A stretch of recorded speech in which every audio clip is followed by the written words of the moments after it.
நீங்கள் எல்லாருமே எதிர்பார்த்தா கூனி மீன் பொரியல் தான் இன்றைக்கி பார்க்க போகிறோம். அதுக்கு முக்கியமான பொருளே இந்த முருங்கைக்கீரை தான். இதை வச்சு எப்படி பொரியல் பண்ணுறதுன்னு பார்க்கலாம். துருவன தேங்காய், 2 பல் பூண்டு, கொஞ்சம் சீரகம், மிளகாத்தூள், மஞ்சள் தூள், ஒரு 2 3 சின்ன வெங்காயம் போட்டு குறைப்பாக அரைச்சி எடுத்து வச்சுக்கலாம். கடையில் கொஞ்சம் தேங்காய் எண்ணெய் சேர்த்துக்கோங்க, ரொம்ப டேஸ்ட்டாக இருக்கும். கடுகு, உளுந்தம்பருப்பு, காஞ்ச மிளகா, கறிவேப்பிலை சேர்த்து 2 பெரிய வெங்காயத்தை பொடி பொடியாக கட் பண்ணி அதையும் நல்லா வதக்கிக்கோங்க. இது நல்லா வதங்கினதுக்கு அப்புறம் இப்போ கழுவி வச்ச கூனி மீன் இது கூட சேர்த்து கொஞ்சம் மஞ்சள் தூள், தேவையான உப்பு சேர்த்து நல்லா வதக்கிக்கோங்க.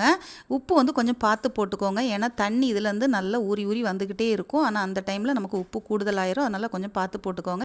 இப்போ பாருங்கள், கூனி மீன் எல்லாமே அப்படி உதிரி உதிரியாக தனியாக அழகாக வெந்து வந்துட்டு இந்த பக்கம் நம்ம தண்ணி வந்து ஊற்றவே இல்லை. ஆனால் கூனி மீன்லேருந்து அவ்வளோ தண்ணி வந்திருக்கு. அந்த தண்ணியிலே நம்ம கழுவி வச்ச முருங்கைக்கீரை இது கூட போட்டு அப்படியே கிண்டி எடுத்துருங்க. நல்லா வேகட்டும் கீரையும். ஆனால் முருங்கைக்கீரை எதுக்காக போடுறோம் அப்படின்னு நிறைய பேருக்கு டவுட் இருக்கும். கூனி மீனை மட்டும் நம்ம பொரியல் பண்ணும்போது கொஞ்சம் நறுநறுன்னு இருக்கும். ஆனால் அந்த காலத்தில் என்னமோ யார் கண்டுபிடிச்சாங்கன்னு தெரில.